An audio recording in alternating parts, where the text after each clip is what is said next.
On ne peut servir de maître. Aujourd'hui, on va parler de l'industrie de la musique.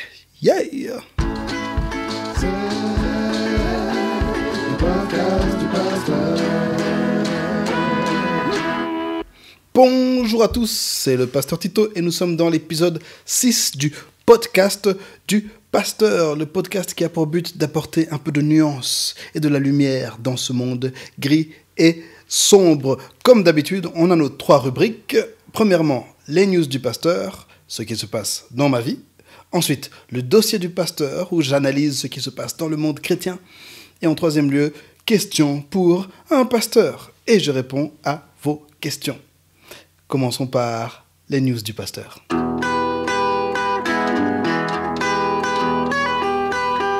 Je suis fatigué. Je vais pas vous mentir, je suis fatigué. C'est ça mes nouvelles. Ces derniers jours, je suis extrêmement fatigué. Je ne dors pas bien et je suis assez occupé toute la journée. Mais la fatigue, ça fait partie de la vie. Et je suis quelqu'un de toujours très occupé, toujours très actif. Mais avec le temps, j'ai appris à accepter quand je suis fatigué. Ne pas lutter contre la sensation de fatigue. Tout faire pour ne pas culpabiliser. Et tout faire pour prendre le temps de se reposer. Même Dieu s'est reposé après avoir créé le monde. Il a créé le repos et nous aussi, on mérite de se reposer. En tant que parent, j'ai appris aussi à respecter mon sommeil et mon repos et à économiser et bien gérer, bien budgétiser mon sommeil et mon repos. Vous savez, quand on a un bébé qui arrive, on ne sait plus un moment en fait quand on va dormir, quand on ne va pas dormir, quand le bébé va être éveillé ou pas. Et mon fiston qui a maintenant 2 ans, le sommeil, c'est pas son meilleur ami. Il a hérité quelque chose d'assez exceptionnel de son papa. C'est la capacité de dormir très peu et être extrêmement en forme. Je crois que j'ai aussi hérité ça de mon père. Alors, ce que j'ai appris à faire, c'est quand je peux dormir, quand j'ai le temps de dormir, quand j'ai l'occasion de dormir, c'est dormir. Malheureusement, ces derniers jours, j'ai été un peu léger sur ce domaine. Mais je vais me rattraper. J'essaie de me rattraper. Hier et aujourd'hui, j'ai essayé vraiment de me reposer. Et en ça aussi, les téléphones et les réseaux sociaux sont très dangereux. Parce que souvent, on se dit qu'on se repose, mais en réalité, le cerveau est encore allumé, les yeux sur le téléphone, en train d'analyser des milliers, des milliards d'informations qui circulent sur les écrans, des photos, des commentaires, ceci, cela. Alors, il faut faire très attention. Hier, j'ai été m'acheter un livre, et j'insiste pas un livre théologique, pas le livre qui parle d'une théorie de gestion d'église ou quoi, un roman dans lequel je vais me plonger pendant quelques jours pour un peu tout oublier. C'est un polar du Harlan Coben, je ne sais pas si vous connaissez. J'ai découvert cet auteur il y a quelques années, et j'aime bien ce qu'il fait. J'aime vraiment bien ce qu'il fait.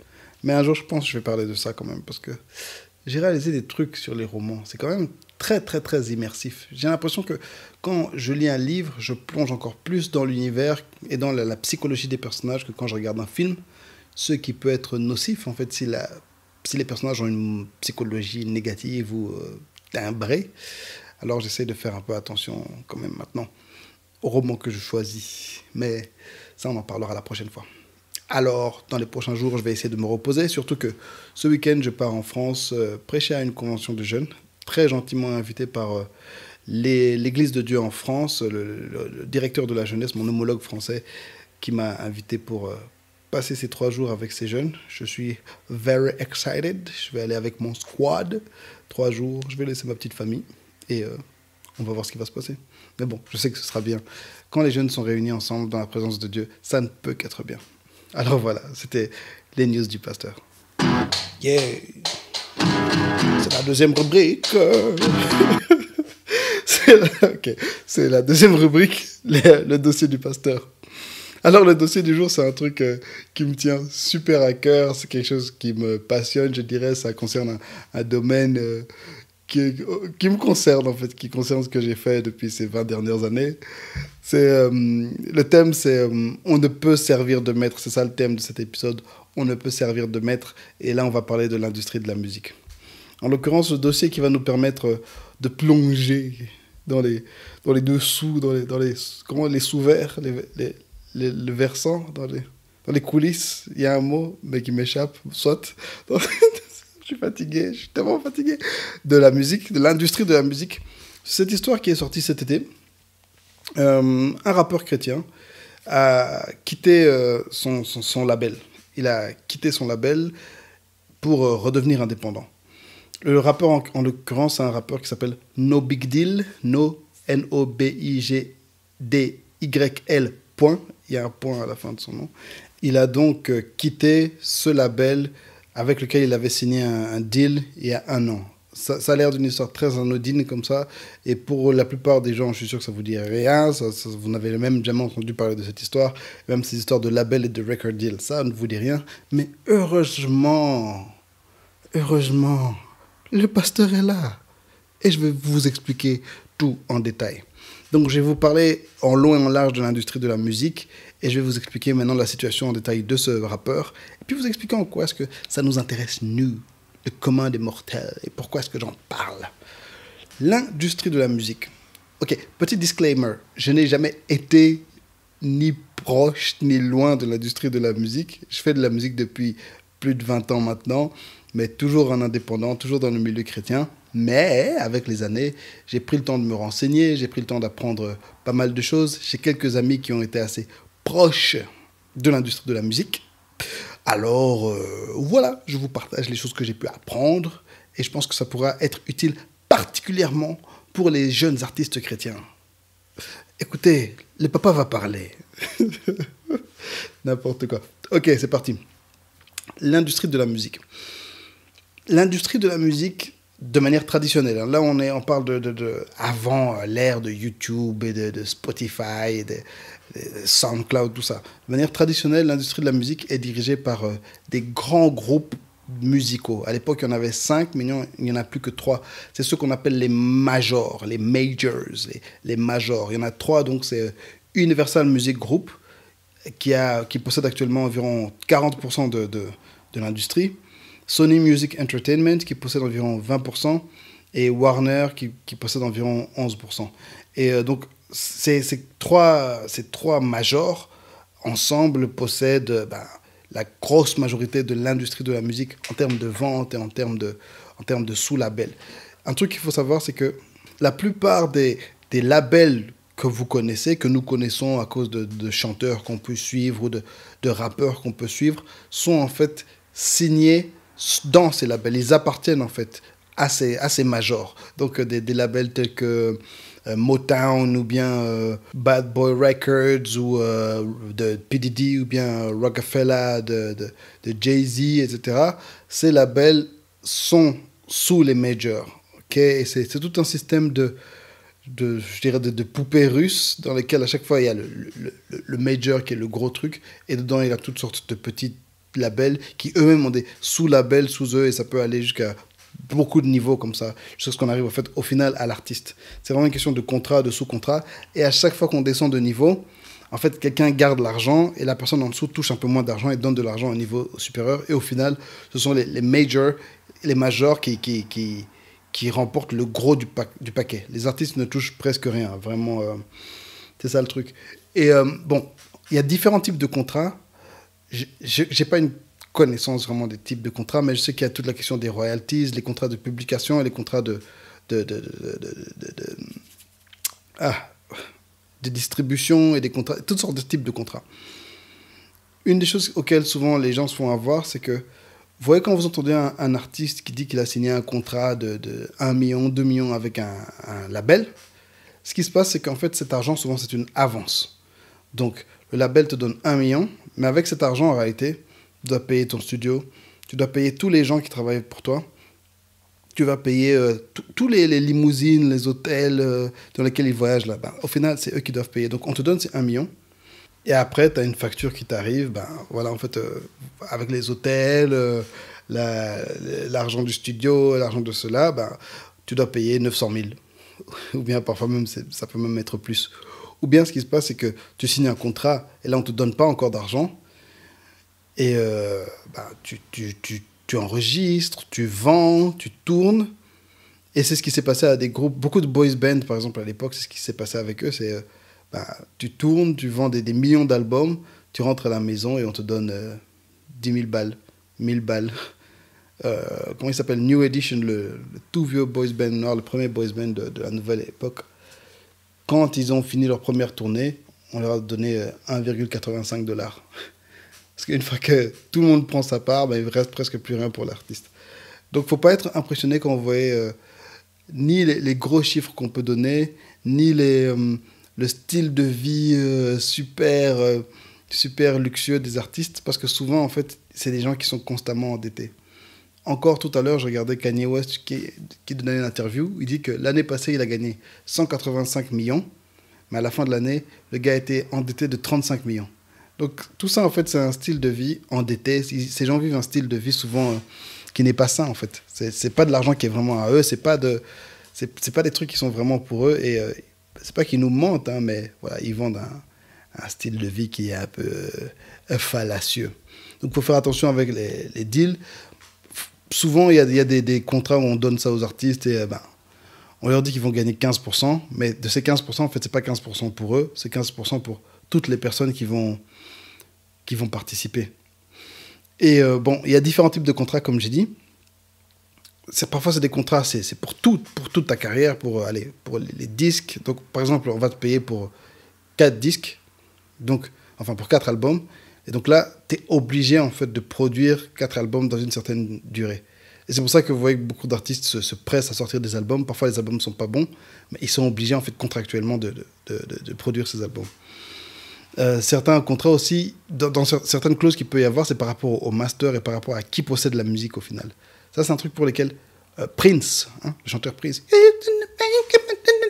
petit bonhomme sensuel, petit papa sensuel, multi-instrumentiste, qui portait des talons,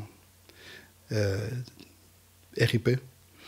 Il s'est battu toute sa vie par rapport à ça, en fait. Par rapport à la liberté de pouvoir sortir de la musique comme il veut, par rapport au fait de posséder ses masters, posséder ses enregistrements, les sortir comme il veut, ou de ne pas les sortir s'il voulait.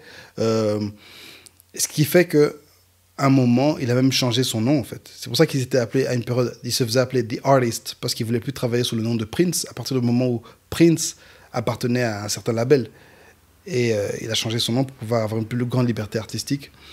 Et si vous faites bien attention, par exemple, Prince, rien de lui n'était sur YouTube jusqu'à sa mort. Et à sa mort, c'est ses héritiers qui ont décidé de libérer sa musique sur YouTube, parce que lui était contre YouTube. C'est quelqu'un qui voulait vraiment faire de sa musique ce que lui voulait et personne d'autre. Or, les labels, ce qu'eux veulent, c'est faire beaucoup d'argent.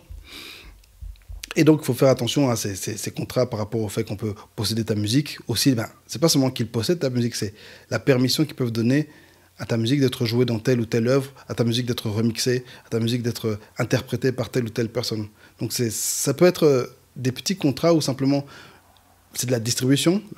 L'intérêt, le gros intérêt, allez, les deux gros intérêts des majors, premièrement, c'est les moyens.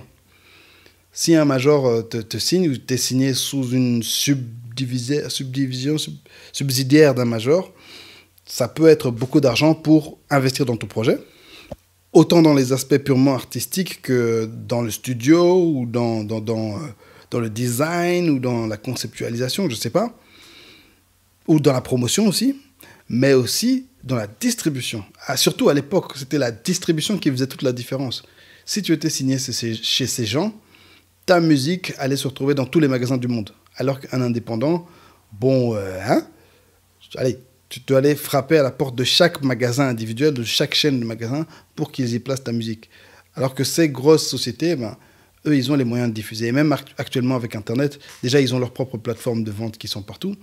Et puis, si tu es bien positionné dans le label, eux, ils peuvent aller discuter avec des Spotify, ils peuvent discuter avec des iTunes, avec des YouTube, pour que ta musique soit mise en avant sur les moteurs de recherche, etc. Donc, il y a un intérêt en termes de distribution, en termes de visibilité qui est de dingue. Et en termes de moyens aussi, c'est... Allez, avoir des millions pour travailler sur un projet, c'est cool quand même. C'est très, très, très cool. Mais... au final, en termes les deux gros désavantages, c'est vraiment la liberté artistique, donc la liberté de faire ce que tu veux, et aussi la liberté de posséder tes propres enregistrements. Et deuxièmement, financièrement, ça peut vraiment être nul. Tu peux être très connu, vendre beaucoup, mais au final, ne pas toucher beaucoup d'argent. Dans la musique chrétienne, certains, là je vais parler spécifiquement du rap, hein. Certains labels sont attachés à des majors et certains sont, la plupart en fait sont indépendants dans le rap chrétien. En réalité, je pense qu'il y a seulement Rich Record. Je pense que tout le monde qui écoute un peu de musique chrétienne un peu moderne connaît Rich Record. C'est le label de rap qui appartient à Lecrae, le rappeur Lecrae. C'est lui qui est le cofondateur de ce label. C'est vraiment son label qui lui appartient. Et pendant toutes ces années, ce label était indépendant. Mais 2016, M. Lecrae a signé un deal avec Columbia Records, qui appartient à Sony Music Entertainment. Donc, vous voyez, donc maintenant, ça veut dire que Sony, c'est le major, qui a comme subsidiaire Columbia, et Columbia, maintenant, a comme subsidiaire Rich. En réalité, le deal de Rich avec Columbia, et donc avec Sony, ça concerne surtout le Cray. C'est un deal pour plus l'exposer. Je ne sais pas si c'est un deal tellement financier, mais ça correspond avec le fait que le Cray voulait que sa carrière aille plus dans le mainstream, plus dans la musique séculière, pour toucher un plus grand nombre de gens. Il a changé son image, il a commencé à parler moins de Jésus, commencé à collaborer avec des producteurs plus séculiers, etc. Et donc, pour ça, travailler avec Columbia était super intéressant pour lui. Ah oui, et dans ce label Rich Record, bon, il y a plusieurs artistes, je pense que vous connaissez. Et si vous ne connaissez pas, prenez note parce qu'ils sont très bons. Rich, c'est un label très cool. Et Lecrae est très malin dans les personnes qu'il signe.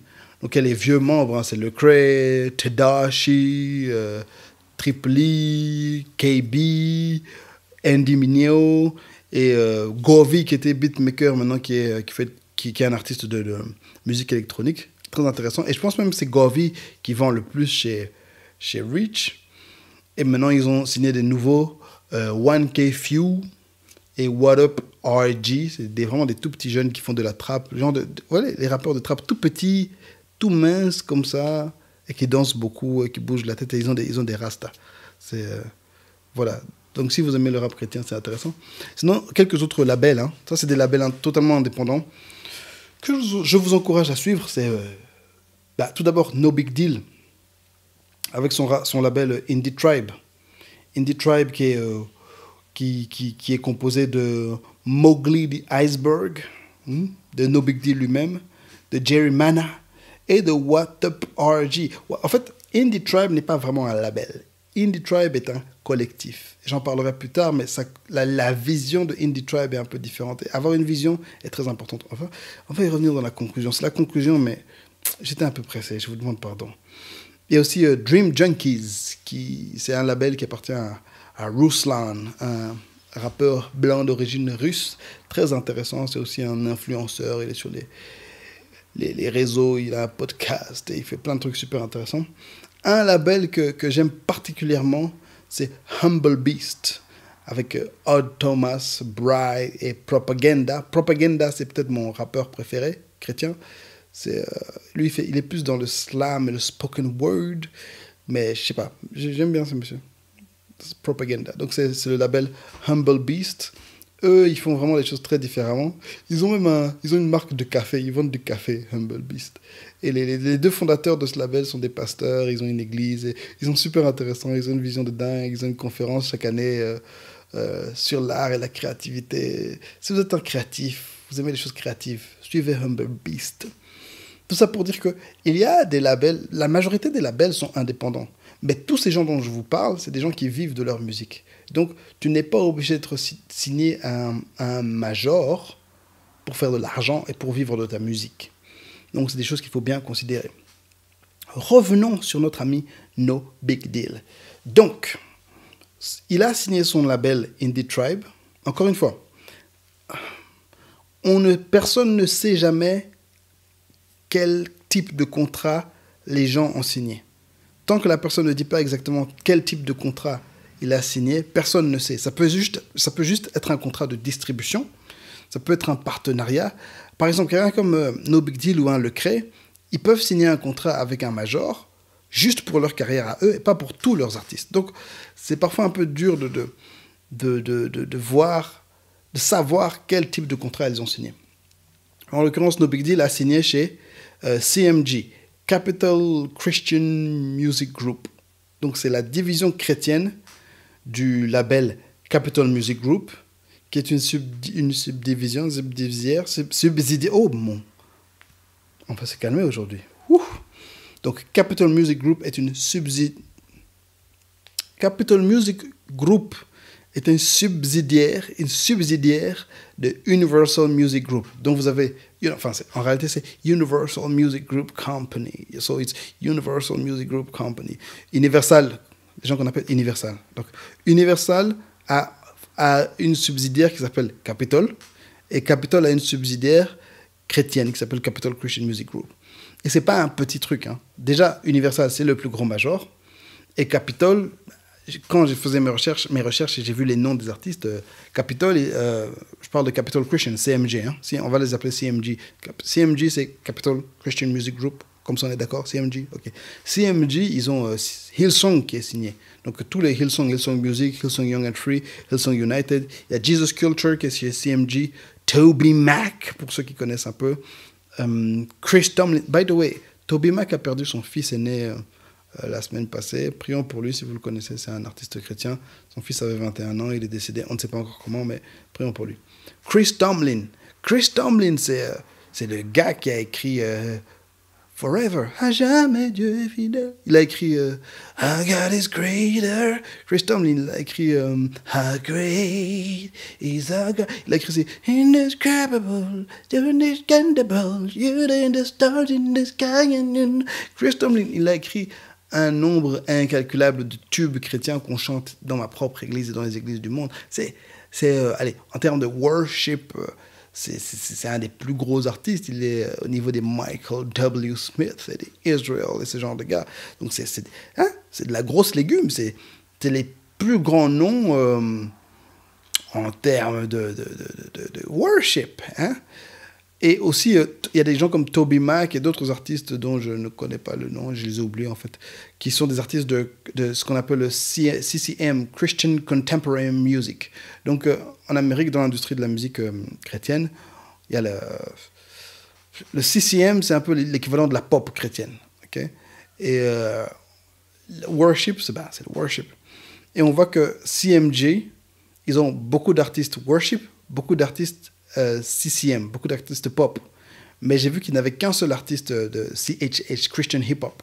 C'est Social Club Misfits. Et au final, tous leurs artistes, désolé si je vous blesse, je vais parler un peu de couleur, mais non, c'est pas pour, c'est un fait, ok. Tous leurs artistes sont blancs, à part Mandy, c'est une noire qui chante pour les blancs. Donc tous les artistes de ce label sont blancs, et là, No Big Deal est arrivé.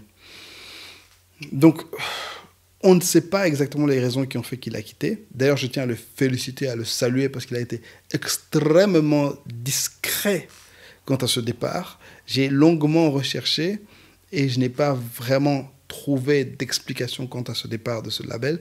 Donc il a fait les choses calmes. Juste le jour où il a quitté, il a écrit un petit tweet, et puis il a publié un nouveau clip. Son tweet disait « I took it to the throne of the master, broke free now, own all my masters ». Donc il a dit, en gros il a dit, j'ai amené ma situation devant le trône du maître, j'ai été libéré, et maintenant je possède tous mes masters. Et en fait, c'est une phrase à double sens, parce que ça veut dire que donc, j'ai amené ça au trône du maître, le maître Dieu. Hein? J'ai été libéré. Et maintenant, il veut dire deux choses. Premièrement, je possède tous mes maîtres. Donc, les maîtres qui avant me possédaient, maintenant, c'est moi qui les possède. Et deuxièmement, les masters, c'est les enregistrements de base de tes chansons. Il dit, maintenant, je possède tous mes masters. Donc, il y a cette idée où... en fait, être signé comme ça dans ce label, c'était comme une prison pour lui, en fait. Il était enchaîné dans les chaînes des contrats. Mais il a fait ça calmement, il a juste mis ce petit tweet, et il a continué sa carrière, il a directement lâché un nouveau clip. Ce monsieur, No Big Deal avec un point à la fin, et je vous encourage à l'écouter. Il fait partie de ces rappeurs chrétiens qui est clairement chrétien, parce que je sais pas si tous ces morceaux parlent de Jésus, de Dieu. Je pense qu'il y a dans chacun de ces morceaux, il y a au moins une ligne, au moins un mot qui fait référence à Dieu.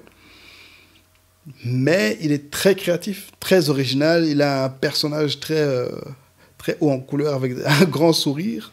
Et ouais, c'est un très bon rappeur. Et ce qui fait vraiment, ça sort de la norme. Il est très original. Même pour un chrétien, même pour un païen, c'est vraiment un rappeur qui vaut la peine d'être suivi. Et en fait, une des choses qui était surprenante, quand il a signé, c'était le fait que il a son propre label, il a son propre crew, son propre squad, qui avait déjà un certain succès. En fait, c'est quelqu'un qui vivait de sa musique, qui organisait des tournées, etc., qui sortait des albums, qui sortait des singles, qui collaborait. Allez, No Big Deal, il collabore avec les gars de Rich Records, des trucs comme ça. Donc la question qu'on se posait aussi, c'est pourquoi est-ce qu'il avait signé? Ce que j'ai pu lire, voilà, il voulait amener sa musique à un autre niveau. Et effectivement, être dans un label comme CGM, avec tous les artistes qu'ils ont, je vous ai dit, c'était que des blancs, que des gens du milieu de worship et de CCM, de la pop chrétienne, ça t'ouvre des portes. Et effectivement, j'ai vu qu'il a fait maintenant des collaborations avec ces gens-là. Maintenant, la question, c'est est-ce que ça lui a apporté ce qu'il voulait chercher? Ça, c'est pas sûr. Parce qu'un truc avec les record deals, ce qui se passe souvent, ce qui arrivait à beaucoup d'artistes que tu as connus quand tu étais enfant, qui avaient des tubes et puis qui ont disparu, c'est que tu fais ils te signent, ok? Ouais, on aime ta musique. Soit c'est que tu as déjà produit un CD et que tu vas juste leur donner et ils vont le sortir, soit ils te payent de l'argent et tu enregistres un projet. Le projet sort, ça marche super bien. Tournée, argent, tout baigne. Et là, tu te mets à travailler sur ton deuxième album, ton deuxième projet musical. Tu l'enregistres, tu l'amènes au label, le label ne l'aime pas, ou bien il trouve que c'est pas le bon moment, c'est pas le bon style, ou bien le label aimerait que tu fasses autre chose, ou bien le label trouve que y a un artiste plus jeune, plus moderne, qui vend plus, qui dans le même style, qui vend mieux, et décide de le mettre lui en avant. Ce qui arrive parfois, c'est que soit ils ne vont pas promouvoir correctement le projet, ou pas le promouvoir du tout, soit ils vont carrément le refuser.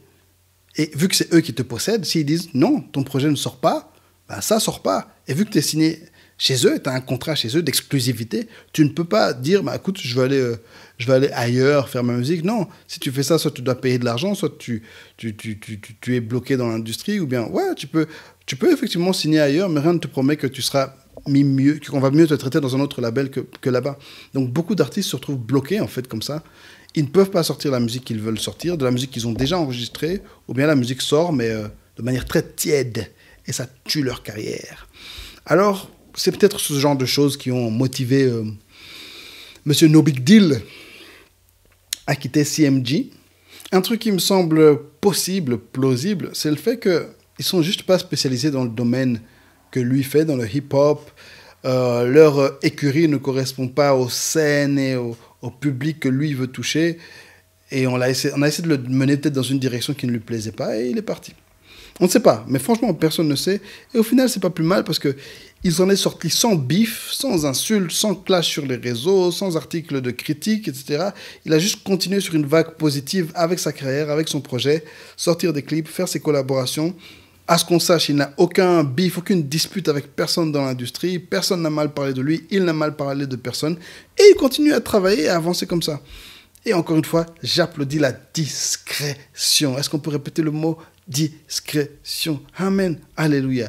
On a tendance à trop parler. 2019, on parle beaucoup. Et après, on ramasse des gifles. Dixit, la personne qui a une émission, il ne fait que parler des choses en freestyle, n'importe comment. C'est pas du freestyle, j'ai des notes. Beaucoup de gens me disent, oui, reste, tu dois faire des notes. J'ai des notes, j'ai des longues notes. C'est juste que j'aime bien dire des bêtises parce que c'est drôle. On est là pour s'amuser, non? Oh, c'est quoi votre problème? Voilà. Et donc, c'est ça la situation avec les labels. Maintenant, jeunes artistes, jeunes chrétiens, en quoi est-ce que ça nous concerne? Je vais vous lire quelques versets. C'est un long texte. D'abord, la version Louis II. Nous, les protestants pentecôtistes, Louis II, c'est la base. 2 Corinthiens 6, 14. Épître aux Corinthiens, chapitre 6. Deuxième épître aux Corinthiens, chapitre 6, verset 14. C'est l'apôtre Paul qui parle et qui dit « Ne vous mettez pas avec les infidèles sous un joug étranger, car quel rapport y a-t-il entre la justice et l'iniquité? Ou qu'y a-t-il de commun entre la lumière et les ténèbres? Ne vous mettez pas avec les infidèles sous un joug étranger. Qu'est-ce qu'un joug? Vous voyez les bœufs à l'époque quand ils faisaient l'agriculture, quand on faisait l'agriculture avec les bœufs, hein? Ou bien quand les chevaux tirent les chariots et ils sont deux chevaux, on leur met un morceau de bois ou quelque chose qui les attache l'un à l'autre afin qu'ils n'aillent pas dans les directions opposées. C'est ça le joug. Premièrement, c'est quelque chose de contraignant, donc ça t'empêche d'aller dans la direction où tu veux. Vous devez aller tous les deux ensemble dans la même direction. Deuxièmement, c'est quelque chose de pesant. C'est quelque chose qui pèse lourd, qui fait que tu dois tirer un chariot, tirer une charrue. C'est lourd et c'est contraignant. Et Paul nous enseigne à ne pas nous mettre sous le même joug que des étrangers. Ne pas se mettre dans un contrat lourd et contraignant avec des infidèles. Chaque fois que je dis le mot infidèle, je pense à quelqu'un avec un sabre moyenâgeux, avec un cimetière, infidèle, et un turban, parce que je pense que je suis un peu raciste. Je ne sais pas, ça peut-être à cause d'Astérix ou des films, je ne sais pas. Infidèle! Ne vous mettez pas avec les infidèles sous un joug étranger. Maintenant, ce qu'on va faire, c'est lire toute cette partie-là, mais un peu plus long, hein, mais dans la version PDV, Parole de vie, et qui est la Bible pour les nuls, et qui est la Bible pour les illettrés, et qui est français facile. Non, honnêtement, j'aime bien Parole de vie pour ce genre de texte, parce que le langage est un peu plus vibrant, plus vivant que Louis II, qui est parfois un peu froid. 2 Corinthiens 6, 14 et les suivants. Version PDV. C'est parti. N'allez pas avec ceux qui ne croient pas en Dieu. Vous ne pouvez pas vivre ensemble. Ce qui est juste et ce qui est contraire à Dieu, est-ce que cela va ensemble? Est-ce que la lumière va avec la nuit? Est-ce que le Christ peut être d'accord avec Satan? Est-ce qu'un croyant peut aller avec celui qui ne croit pas en Dieu? Qu'est-ce qu'il y a de commun entre la maison de Dieu et les faux dieux? Nous sommes la maison du Dieu vivant, Dieu l'a dit. 2 points, ouvrez les guillemets.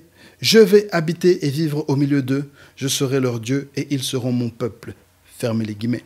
C'est pourquoi le Seigneur Dieu dit, 2 points, ouvrez les guillemets, quittez ces gens-là et allez loin d'eux. Ne touchez pas à ce qui est impur et moi je vous accueillerai. Fermez les guillemets. Le Seigneur Tout-Puissant dit encore, 2 points, ouvrez les guillemets, je serai pour vous un père et vous serez pour moi des fils et des filles. Fermez les guillemets. Fin du verset. Ce texte met en opposition la lumière et les ténèbres, les gens qui croient en Dieu, les gens qui ne croient pas en Dieu, et nous encourage à ne pas nous mettre dans une relation contraignante et pesante et lourde avec eux, parce que la lumière et les ténèbres n'ont pas de relation. La question c'est, est-ce qu'un chrétien peut être impliqué, est-ce qu'un artiste chrétien peut être impliqué dans une industrie totalement païenne? Ce n'est pas une question simple à répondre. Allez, on va revenir un peu en arrière, on va commencer avec un truc bateau. La question de la relation des chrétiens avec l'industrie de la musique du monde, avec la musique séculière, n'est pas simple. Hein. Déjà, se poser la question, est-ce qu'un chrétien peut écouter de la musique séculière? Bon, la réponse, clairement, c'est oui, parce qu'un chrétien peut faire tout ce qu'il a envie de faire, parce que c'est comme ça. Mais on doit payer les conséquences. Hein. On doit toujours être prêt à payer les conséquences de nos choix. Mais c'est pas si simple, parce que moi, je me dis toujours que oui, pourquoi est-ce que nous, chrétiens, on regarde des films produits par Hollywood, on va lire des livres écrits par des non-croyants, on va aller dans des écoles de non-croyants, mais juste pour la musique, on va dire « Ah non, tu peux pas écouter la musique. » Allez, toutes les industries, la nourriture, la banque, tout, on va consommer chez les non-croyants, et juste pour la musique, on va dire « Ouais, non, non là, tu peux pas, c'est pas possible, c'est pas... » Ça a l'air un peu simpliste et hypocrite. C'est vrai que la musique, c'est un truc qui a quand même un impact de dingue. Je veux dire, tu peux parfois mettre de la musique juste pour te donner la motivation pour faire du sport. Tu ne vas pas regarder un film pour te motiver pour faire du sport, alors que tu peux mettre de la musique dans tes oreilles et en 5 minutes, c'est bon, tu es on fire. Donc ouais, la musique a un impact particulier. Mais je pense qu'on va un peu laisser ce débat-là pour aujourd'hui et se focaliser sur l'aspect vraiment de l'industrie et de la collaboration. Il y a plusieurs aspects dont j'aimerais parler. Premièrement, les maîtres. On ne peut servir de maître. Servir Dieu et servir le diable, ce n'est pas compatible. Alors par rapport aux contrats que l'on peut signer dans l'industrie de la musique, jeunes artistes, faisons attention que ce soit toujours des contrats qui au final servent à glorifier Dieu. Peu importe ce qu'on fait, que tout ce qu'on fait soit pour glorifier Dieu et au service de Dieu. Je pense qu'un chrétien ne peut pas se mettre dans une relation de soumission totale à un non-croyant. Pour tout l'argent du monde, pour toute la gloire et l'exposition du monde, un chrétien ne peut pas se mettre totalement sous le joug d'un païen. Avec un non-croyant, c'est une chose, mais sous l'autorité d'un non-croyant, l'autorité absolue. Laisser à un non-croyant la possession de ta musique, le contrôle total artistique de ta musique, ça me semble, et de ta carrière, hein, ça me semble quand même très poussé. Je me souviens, il y a quelques années, on regardait, avec mes amis du groupe Stand Up, quand on était à Atlanta, on regardait un reportage sur le groupe Mary Mary. Et enfin, c'était pas un reportage. Quel vieux, j'ai un vieux papa. Un reportage. Oh, c'est tellement mignon. C'est pas un reportage du tout. C'était une émission de. Ils ont une série de télé-réalité. Ok, Mary Mary a une série de télé-réalité où on les suit. C'est comme les Kardashians, sauf que c'est des artistes chrétiennes. Et dans cette série, elles ne font que des bêtises. Elles ne vont pas vraiment à l'église. Elles font juste des bêtises, comme les Kardashians, mais c'est des chrétiennes. Et à un moment, elles bossaient sur leur nouvel album. Elles vont voir leur label. Et là, la femme qui écoute leur musique, on nous explique déjà que c'est la même dame qui gère la musique de Beyoncé, de tels artistes. Et les Mary Mary font écouter leur album, en particulier le single qu'elles veulent promouvoir. Et la femme leur dit « Ouais, non, on n'aime pas trop ce single, je pense qu'il ne devrait pas être en première position, vous devrez faire passer autre chose. » Et là, je me suis dit « Waouh !» Donc, tu vas laisser la même dame qui gère Beyoncé te dire quoi faire avec ta musique de Jésus. Donc, tu es là. Tu vas me dire quoi, comment je vais parler de mon Dieu, comment je vais rendre gloire à mon Dieu, comment je vais évangéliser, parler aux nations, faire de toutes les nations des disciples. Toi, Madame Beyoncé, toi, sorcière. Je sais pas. Je sais pas. Ça me semble farfelu, ça me semble malsain. Ça me semble vraiment être une situation où tu te mets sous un joug, vraiment sous la maîtrise d'un autre maître qui n'est pas ton Dieu. Faisons attention. Je crois que oui, il y a de la place dans l'industrie de la musique pour les chrétiens. Je pense que les chrétiens, on doit manger de tout. Dans la plupart des industries, je pense qu'il y a de l'argent qui doit revenir aux chrétiens, aux enfants de Dieu. Ça fait partie aussi des promesses de la Bible, là. Peut-être pas à tous les niveaux, peut-être pas tout l'argent, mais je pense qu'il y a des trucs qui reviennent pour nous. Il y a des plateformes et des opportunités sur lesquelles on peut se placer et on peut profiter. Mais on doit faire preuve d'une sagesse extrême et toujours se rappeler de qui est notre maître. Jeunes artistes, rappelez-vous toujours pour qui vous travaillez. Rappelons-nous toujours qui nous servons et quel est l'objectif final. Notre objectif n'est jamais de nous faire de l'argent. Notre objectif final n'est jamais de devenir des célébrités. Notre objectif final n'est jamais la production artistique. Notre objectif final est toujours de rendre gloire à Dieu. Et si ce contrat fait que tu ne peux pas, premièrement, rendre gloire à Dieu comme il faut, deuxièmement, le servir comme il faut, troisièmement, le prêcher comme il faut, ouais, il ne faut pas le signer. Et si tu peux quitter, même si ça veut dire perdre beaucoup d'argent, ben tu le fais. Je n'ai jamais été dans ces chaussures-là. On m'a jamais proposé de contrat. La vie. Mais c'est des choses à prendre en considération. Je parlais encore récemment avec des jeunes artistes chrétiens et je leur disais, voilà, vous avez le vent en poupe, votre ministère, votre carrière est en train d'avancer. Vous êtes très exposé, vous avez des views, etc. Préparez-vous déjà.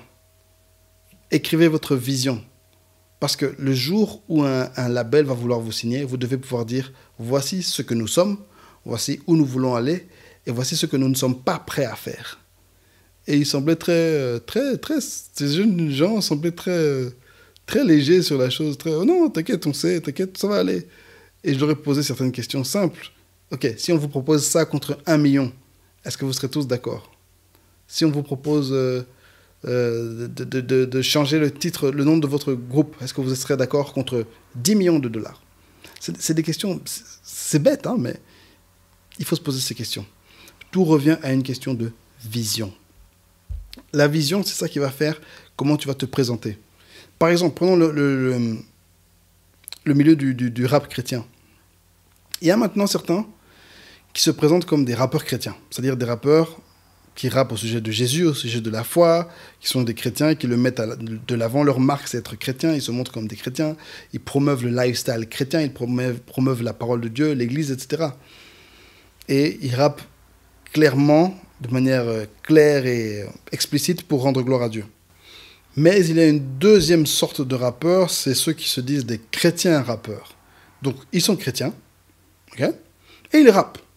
Mais ils ne rappent pas au sujet de leur foi. Ils ne rappent pas au sujet de Jésus. Leur foi, Jésus, la religion, l'église, le lifestyle, découle, ça coule hein, sur leur art, mais leur art est séparé. Leur art n'est pas leur foi. Ils ne rappent pas au sujet de leur foi. La question, c'est où est-ce que Dieu t'a appelé? Qu'est-ce que Dieu veut que tu fasses? Qu'est-ce que Dieu t'a mis à cœur? Où est-ce que tu dois te positionner? Parce que simplement, je pense que les chrétiens rappeurs, s'ils le font de manière honnête et en écoutant la voix de Dieu, Dieu peut les placer dans des milieux où ils pourront être des témoins. Je crois que les chrétiens rappeurs, Dieu peut les amener dans un milieu profondément non chrétien, et là, leur style de vie, la parole de Dieu qu'ils pourront partager en privé, pourra affecter les gens de ce milieu. Peut-être pas les millions de gens qui vont les écouter, mais ça va au moins affecter ces gens dans l'industrie de la musique. Mais je pense que tout le monde n'est pas appelé à faire ça. Tout le monde n'est pas Daniel. Tout le monde n'est pas Esther qui doit travailler pour l'autorité établie pour le mal. Hein. Certains, c'est des Moïse qui doivent faire sortir le peuple, les amener dans la terre promise. Certains sont des Josué qui doivent conquérir des terres. Vous voyez ? C'est quoi ton appel? Quelle est la vision que Dieu t'a donnée? Tout est une question de vision. Il faut de tout. Si vous regardez tous les personnages bibliques, chacun avait un appel et une vision différente. La question, c'est quelle est ta vision? Et par rapport à ça, tu pourras diriger ta carrière. Ça vaut pour la musique. Hein. Là, j'ai pris l'exemple de la musique, mais ça vaut pour tellement de choses. Ça vaut pour le gouvernement, ça vaut pour l'art de manière générale, même pour le ministère à l'église. Tout le monde n'est pas appelé à être sur scène. Tout le monde n'est même pas appelé à servir Dieu uniquement dans l'église. Certains sont appelés à servir Dieu en dehors de l'église. Certains sont appelés à servir Dieu de leur maison, comme moi, ce que je suis en train de faire sur le podcast. Mais tout est une question de vision. Alors, je vous encourage tous à vous demander quelle est ma vision pour ma vie, quelle est ma vision pour mon ministère, quelle est ma vision pour ma carrière, quelle est ma vision pour mon art, quelle est ma vision pour ma famille. Et prenons du temps dans la prière pour demander ces choses à Dieu. Une chose que je vous répète à chaque fois que je commence ce podcast, c'est que l'objectif, c'est apporter de la lumière et de la couleur dans un monde gris et sombre. C'est la vision de ce podcast. Le podcast est là pour éclairer. Je ne suis pas là pour prêcher. Je ne suis pas là juste pour donner mes opinions. Je suis là pour apporter de la nuance. Je donne mes opinions, mais quelqu'un m'a envoyé une note hier me disant « N'aie pas honte d'affirmer tes opinions ». Je n'ai pas du tout honte. Mais je ne suis pas juste là pour vous donner ce que moi je pense. Je suis là pour vous aider, vous, à penser mieux, à penser plus clairement. On vit dans un monde de bruit et de beaucoup d'informations, ce qui fait que c'est facile de penser en désordre. C'est facile de réfléchir sur base des mauvaises informations. Et moi, je suis là pour éclairer un peu, pour dispenser un peu de l'information de manière un peu plus rangée. Ok, je dis ça, mais je dis tellement de bêtises qu'on dirait que c'est ce que j'essaie de faire. Hein? Et que vous vous en tirez avec un sourire et des idées un peu claires. Voilà, c'est ça mon objectif. Vous en tirez avec le sourire et des idées un peu claires. Et c'est ça ma vision. Alors, quelle est ta vision? Toi, jeune artiste chrétien, hein? Tout le monde n'est pas là pour faire de l'adoration. Comme je vous ai dit dans le dernier podcast, avec mon groupe stand-up à l'époque, nous, on ne faisait pas du tout de l'adoration. Sur tout notre album, il y avait une chanson d'adoration. Notre objectif, c'était le discipolat. On voulait que lorsqu'un jeune écoute notre album, à la fin de l'écoute, il en connaisse plus sur Christ. Il connaisse mieux Jésus. Il connaisse mieux la parole de Dieu. C'était ça notre vision, pour l'époque en tout cas. Quelle est ta vision? C'est essentiel. Sans vision, tu peux très facilement te retrouver dans des chaînes. Sans vision, tu peux très facilement te retrouver à travailler pour les mauvaises personnes et signer des contrats qui vont tout faire disparaître de ce qui compte au final pour toi. 2 dernières choses. On est à l'heure du numérique, on est à l'heure de l'Internet. Et on est à l'heure, à un âge où, allez, il n'y a plus de limite, plus personne ne peut t'empêcher de faire quoi que ce soit. J'encourage chacun à mettre en place ces structures. Mettons en place nos labels, mettons en place nos ASBL, nos sociétés, nos petits groupes d'amis pour faire avancer nos ministères, pour faire avancer nos projets. Rien ne t'empêche de mettre en place ton petit label pour promouvoir ta musique, pour t'organiser toi-même. Moi, allez, je vous donne mon exemple. Je suis quelqu'un, j'écris, j'enregistre, je mixe, je publie tout seul. Tout, vraiment, tout seul. J'ai pas un grand buzz parce que j'ai d'autres chats à fouetter aussi. Et bon, je suis peut-être pas si bon, mais je le fais. Rien ne t'empêche de faire, rien ne t'empêche de créer, rien ne t'empêche de produire, rien ne t'empêche de publier. Faisons-le. N'attends pas que qui que ce soit te tende la main, parce que la main qui va te tendre va toujours te tendre d'en haut. C'est un truc que ma mère me dit. La main qui tend, elle est toujours en haut, et c'est ton maître. Et il risque de te posséder. Et surtout si tu fais sans vision, sans expertise et sans motivation, beaucoup de choses vont te venir de l'extérieur, et tu seras plus indépendant, tu risques même de plus être heureux. Donc je vous encourage, alors que vous m'écoutez, faites comme moi. Commencez des trucs. Les chrétiens on a besoin d'écouter de la bonne musique. On a besoin d'avoir du divertissement. On a besoin de toutes sortes de choses. Produisons. Qu'est-ce que tu attends? Je comprends pas, en fait, tu attends quoi? Ah oui, un truc aussi. Les gens de 22 ans qui disent qu'ils n'ont pas le temps, là. T'as pas le temps de... Je comprends pas, en fait. C'est des choses que je comprends pas. Je vais me calmer parce que je vais m'énerver. Tu as 22 ans, tu es à l'UNIF, t'as pas le temps de quoi, en fait? Tu attends quoi? D'être marié avec enfant pour avoir le temps? Un vieux papa comme moi commençait à avoir le temps? C'est du n'importe quoi. Ce que je dis toujours à mes jeunes, c'est que moi, quand j'avais 20 ans, ok? Quand j'avais 20 ans, non, voilà, je vais faire un petit... Hein? À 15 ans, j'ai commencé mes ministères de chant. Stand-up, la chorale Espérance à l'église. Répétition 2 fois par semaine, blablabla. Je suis rentré dans l'audiovisuel, le ministère de l'audiovisuel, j'avais genre 16 ans. À cette même époque, j'ai commencé le kung-fu avec mon ami François, dont je vous reparlerai encore souvent. 3 entraînements par semaine. Ensuite, 1 an plus tard, je pense, à 16 ans aussi, j'ai commencé le théâtre à l'école. Et puis, je suis entré à l'université.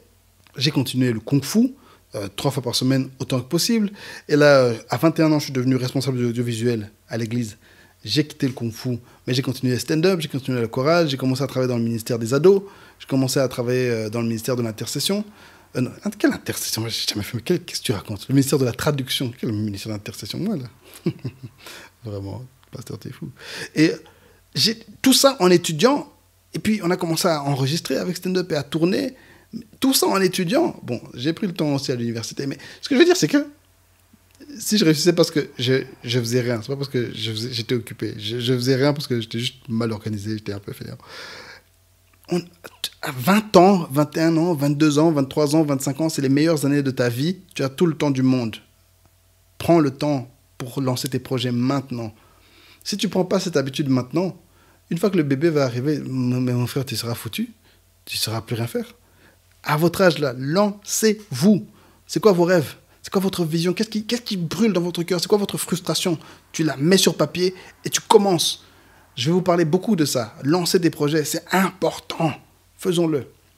Et la dernière chose que je veux dire sur ce sujet, c'est que le monde chrétien a besoin de 2 types de bons hommes. Il y a 2 bons hommes dont on a vraiment besoin pour l'instant, en particulier pour la musique chrétienne. C'est les marketeurs et les promoteurs. On a besoin de gens qui sont doués en marketing, qui sont doués en pub, qui sont doués en promotion pour promouvoir ce qu'on fait, ce que les artistes font, les événements, pour promouvoir toutes sortes de choses, pour promouvoir ce que les églises font. On a besoin de gens qui sont doués en publicité, en marketing, pour mettre tout ça en avant. L'église ne manque vraiment pas de talent, surtout pas de talent musical. L'église n'a presque que ça. Hein? Mais on a besoin de gens qui ont un autre talent, pas des gens qui seront à l'avant de la scène, mais des gens qui seront à l'arrière de la scène et qui sont doués dans ces histoires d'internet, dans ces histoires de pub, ces histoires de marketing, de promotion, et qui vont promouvoir toutes ces choses. Et ensuite, on a besoin de promoteurs, des gens qui savent organiser des événements, organiser des tournées. Je pense que n'importe quel artiste peut organiser une tournée dans des salles de 50 places. C'est pas compliqué. N'importe quel artiste qui commence peut remplir des salles de 20 places. Mais pour ça, il faut des gens qui ont un talent très spécifique d'organiser des événements et maintenant de donner à ces autres personnes qui vont pouvoir promouvoir ces événements. Et on a besoin de gens comme ça. Si c'est ça votre appel, si vous êtes doué là-dedans, contactez-moi. Contactez-moi. Non, sérieusement. Ouais, non, en fait, à moitié, oui, je cherche des gens comme ça. D'ailleurs, j'aimerais me lancer un jour là-dedans. Et je pense que chaque église, chaque artiste cherche des gens comme ça. Si vous êtes vraiment doué là-dedans, vous voulez le faire, faites-le. Contactez-moi ou bien contactez vos artistes. Vous connaissez quelqu'un qui chante bien, vous connaissez quelqu'un qui est doué dans quelque chose, qui est un artiste musical ou quoi. Allez, essayez de mettre quelque chose en place. c'est pas cher, c'est pas obligé de demander beaucoup d'argent, mais ça demande un talent très particulier. C'est alors que je parle, tu sens vraiment cet appel dans ton cœur, que le Saint-Esprit te touche. Vraiment, je demande au Saint-Esprit encore de parler au cœur des personnes qui vont m'écouter et qu'il puisse réveiller l'appel qui sommeille dans ces personnes-là.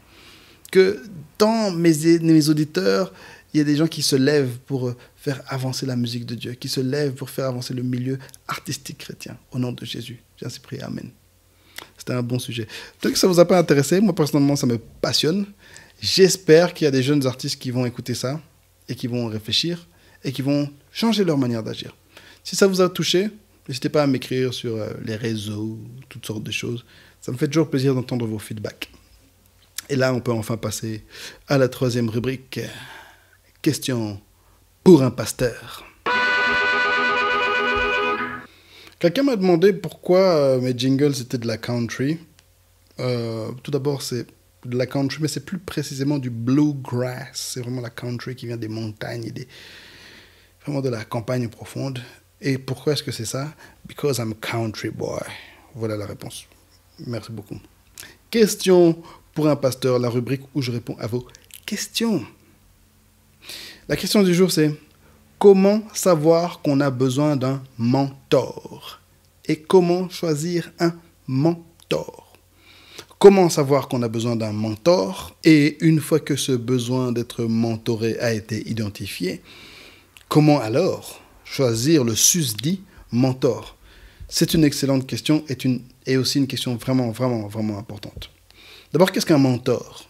Le Larousse, le dictionnaire Larousse, ah oui, je m'arrête pour dire juste que, en fait, j'étais vraiment très fatigué quand j'ai commencé à enregistrer ce podcast. Alors, j'ai bu beaucoup de café. Je pense que je suis un peu, voilà. Mais comme ça, vous savez. Oh, les pasteurs, c'est drogue. C'est du café, ok, c'est du cappuccino en poudre, c'est rien de grave. C'est juste que comme j'en bois pas beaucoup, je suis très sensible à ça. Voilà. Je pense bien. Ou bien c'est juste la passion de vous parler qui m'anime. De quoi on parlait? Non, je sais très bien. Qu'est-ce qu'un mentor? Le Larousse, le dictionnaire Larousse online, parce que je n'ai plus de dictionnaire papier, parce que voilà, on est en 2019. Le Larousse définit le mentor comme un guide, un conseiller sage et expérimenté. Le mentor est un guide, un conseiller sage et expérimenté.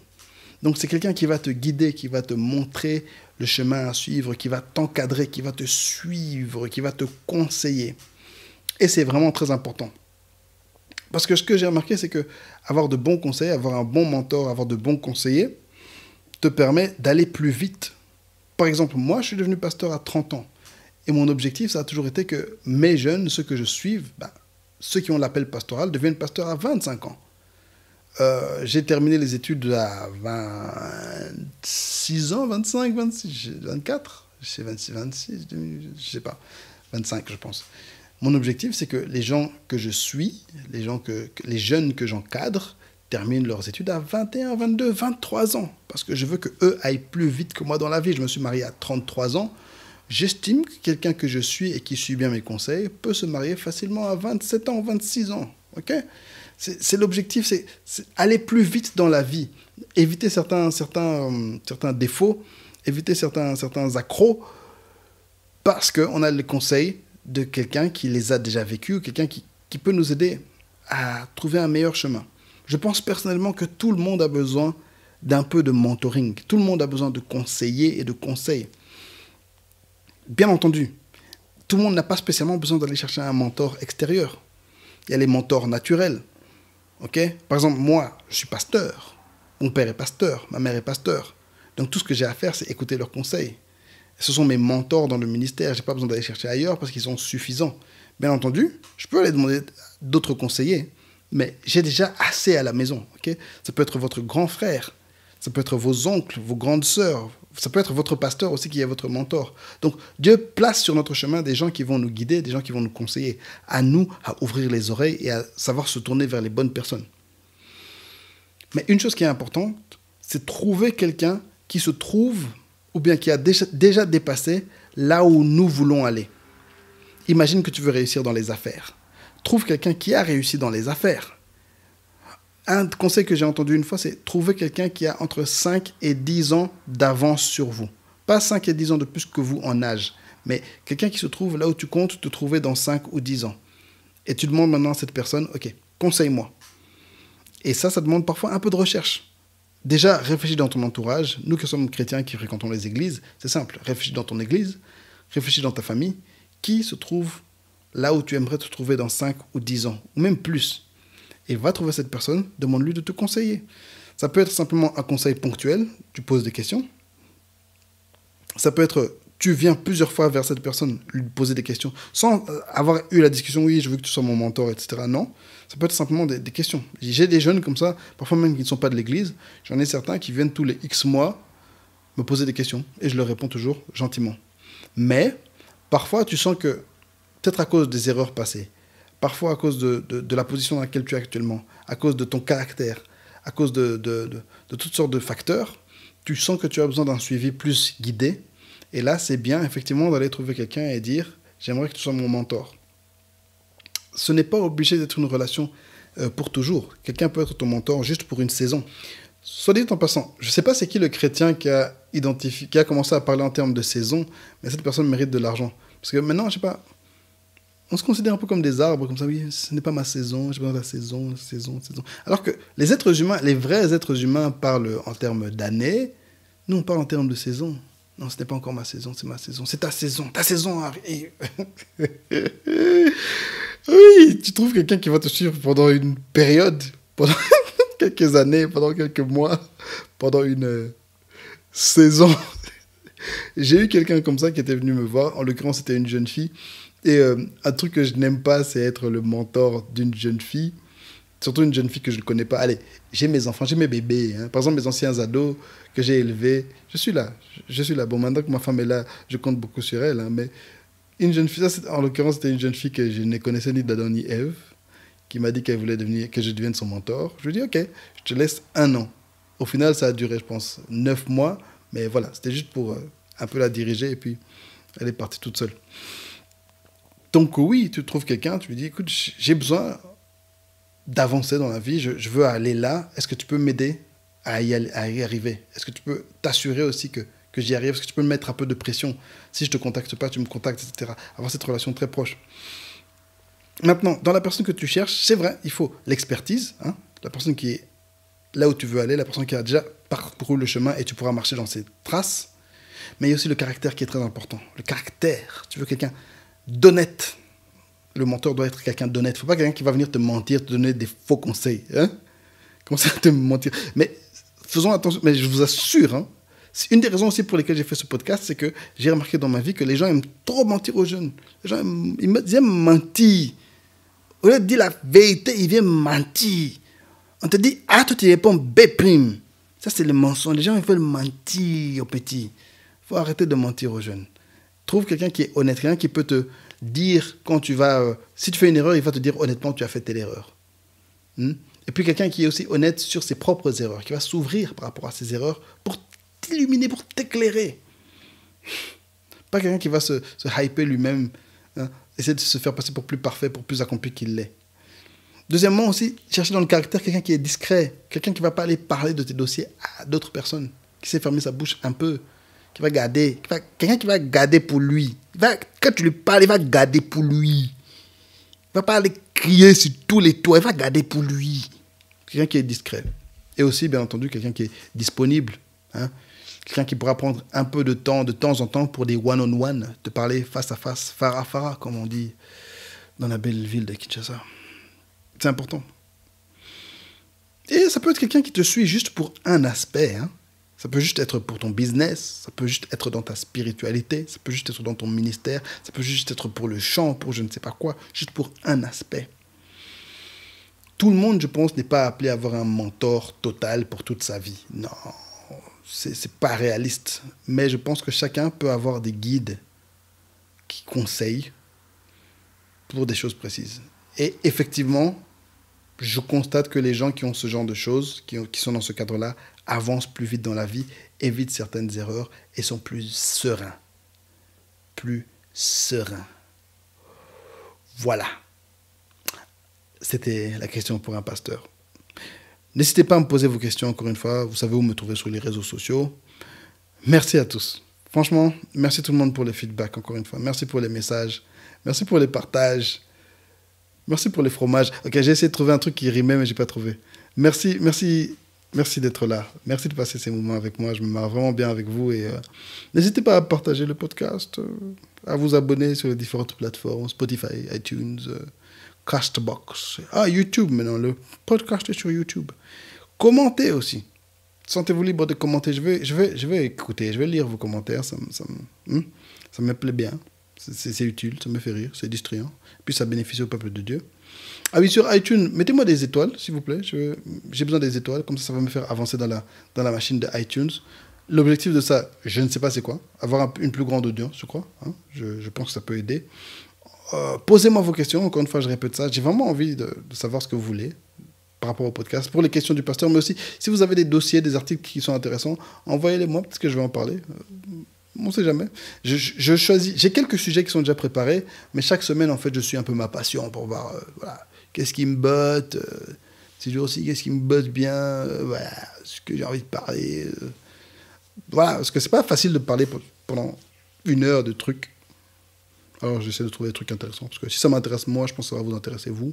Et parfois, je sais que certains sujets seront un peu plus ésotériques. Hein. Parfois, ce sera un peu plus... voilà, on va parler aujourd'hui des feuilles mortes dans la vallée du Serengeti. Je sais pas. Un jour, je parlerai de choses bizarres. Mais voilà. Pour l'instant, depuis l'histoire du deuil et tout, la fatigue et tout ça, mon cerveau est vraiment pas top. J'ai essayé de parler de sujets un peu plus complexes. J'ai commencé à faire des recherches. Mon cerveau a dit, Tito, tu arrêtes. Alors, j'ai arrêté. Donc voilà, j'essaye. Oui, comme je vous ai dit, en tant que pasteur de web, en tant que pasteur d'Instagram, hein, j'ai un PayPal dans les descriptions des épisodes. Si ça vous intéresse de soutenir le ministère par votre argent pécunier, voilà, n'hésitez pas. Allez, je vous aime très fort. Soyez tous bénis. Que le Saint-Esprit vous accompagne cette semaine, qui vous donne la joie, la paix, la force. Faites du bien autour de vous. Partagez la lumière. Yes, c'était le pasteur Tito Moutchébélé. Épisode 6 du podcast du pasteur. Yeah.